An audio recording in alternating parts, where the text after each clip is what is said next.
and Remainer, Chris Philp. He joins us from Westminster. Many thanks indeed for joining us this afternoon, Mr. Philp. If I could firstly pick up on this point about Gibraltar, it seems to have caught a lot of analysts off guard. Your reaction to that?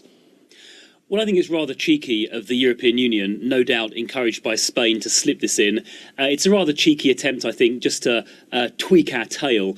But I don't think they can seriously expect the UK government to agree that Spain, acting unilaterally, can have a veto over the relationship between the entire continent of Europe and Gibraltar, which will govern things like border arrangements, flights, trade, and goodness knows what else. So I think it's rather cheeky, but I don't think they really expect us to agree to that. You say it's rather cheeky, but we're only 2 days since Article 50 was invoked, and already we're talking about this issue, one of a number of issues that are going to be raised over the next 2-year period. I mean, is this a real indication of how fraught these negotiations are going to be?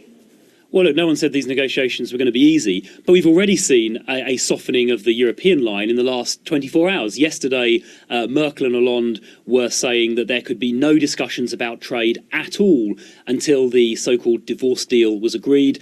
Today, the document you've just read out, in fact, says there needs to be progress on the divorce deal before trade talks are entered into. I think the UK's government's response to that should be to say that until we can't agree the divorce deal, or certainly we can maybe start talking about it, but we certainly can't agree to finalise it until we know where we're heading on trade. So I think we will quite quickly move towards hopefully a sensible compromise, because it serves the Europeans' interests as well. It doesn't serve their interests to have no trade deal, because let's not forget we have a massive trade deficit with Europe. They send more goods and services to us than vice versa. So if they don't agree a free trade deal with the UK, it will cause French and German and Dutch and Italian and Spanish workers to potentially lose their jobs. So I think ultimately interests will triumph over posturing, and really the last 24 hours has been about posturing by the EU. Are we seeing an initial stumbling block here? Because you talked about the divorce agreement, the divorce negotiation, but what happens if Europe says, look, we want you to pay up and live up to your financial obligations, your financial commitments, this figure that's been banded about 60 billion euros, 50 billion pounds or so, you need to pay that before we go any further. If they go with that earlier on into this negotiation period, where do we go from there? Well, I think that would be very unreasonable if they did that. And like I say, they would be acting against their own interests. This £60 billion figure that gets bandied around, I think, is an absurd figure. Goodness knows how they managed to concoct it.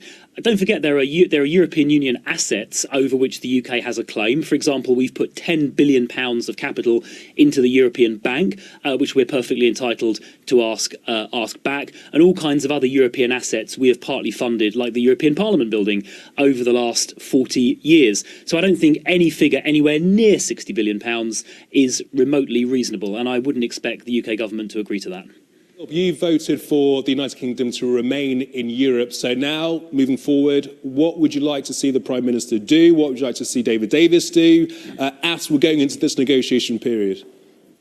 Well, I would like to see them certainly standing firm when they're faced with unreasonable demands. A £60 billion demand is an unreasonable demand.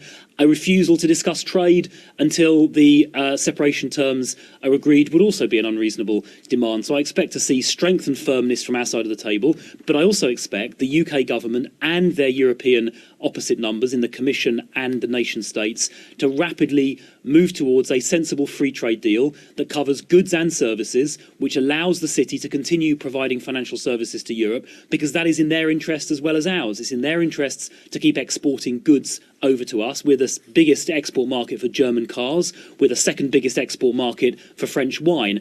Equally, the continent of Europe benefits from the depth of financial services the City of London offers. So there is a deal here which is in the interests of Europe and in the interests of the UK. I expect the posturing we've seen from the European Commission to subside, and a sensible, pragmatic deal to be arrived at which protects jobs and preserves trade and cooperation. And I think the Prime Minister set the right tone by saying we need to be aiming for a close and cooperative future relationship with Europe, covering trade and covering security, which is in everybody's interests. OK, Mr. Philp, many thanks indeed for joining us this afternoon. Thank you.